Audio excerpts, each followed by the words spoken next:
The one thing I love about them is that they challenge the norms, and I think that that is what we need. They have the abilities to deal with all the problems in the world and the imagination and energy to make the world in the future a much better place. They're so able and effectively able to communicate their feelings and their perceptions and how they see and view things. It'd be really difficult to not put yourselves in their shoes and kind of see both sides of the coin. We blur the line between educator and student. When a student can create and sustain a dialogue in which the student becomes the educator and the educator becomes the student is pure classroom magic. They're currently making our world better than it was before is all you really can ask. And if they're not, we've let them down.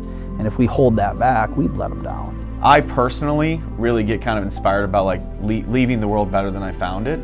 And I think what the students have reinforced to me is that we even have like more growth and opportunity in that, and that it's natural to them. It's what they want. It's what they're going to do. They're there for me as much as I'm there for them. And one of the challenges that I find is that they're just such overachievers that I can't really keep them that long because they're going to go change the world.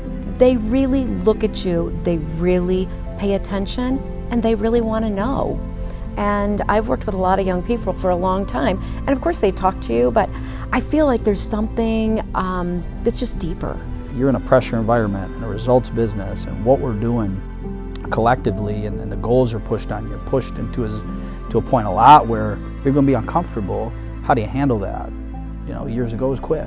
You know, now it's let me find a way to keep pushing through. They are able to be open about what they're going through and say, this is what I'm struggling with, but this is what I need in order to get better. They have really been told there's problems, problems, problems. And I think one of the things that they do so well is say, okay, there are problems, but we can do things about it. You know, I think they want something better and they want something more and they want it now. And they're tired of being tired. And they're carrying that because they have seen that things didn't change from generations before them. And I think they're just standing up with the commitment and the unity.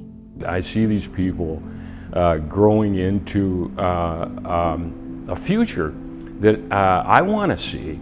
And when they graduate, they're not just my former students, but they're my friends, right? They've made me really happy. They've made me really happy. And I really am proud of our students for being able to advocate for themselves and make the best out of these last 4 years. Thank you. I mean, thank you to the students. You have made USD a better place than it was when you came. This is a good reminder of the bright tomorrow they're creating.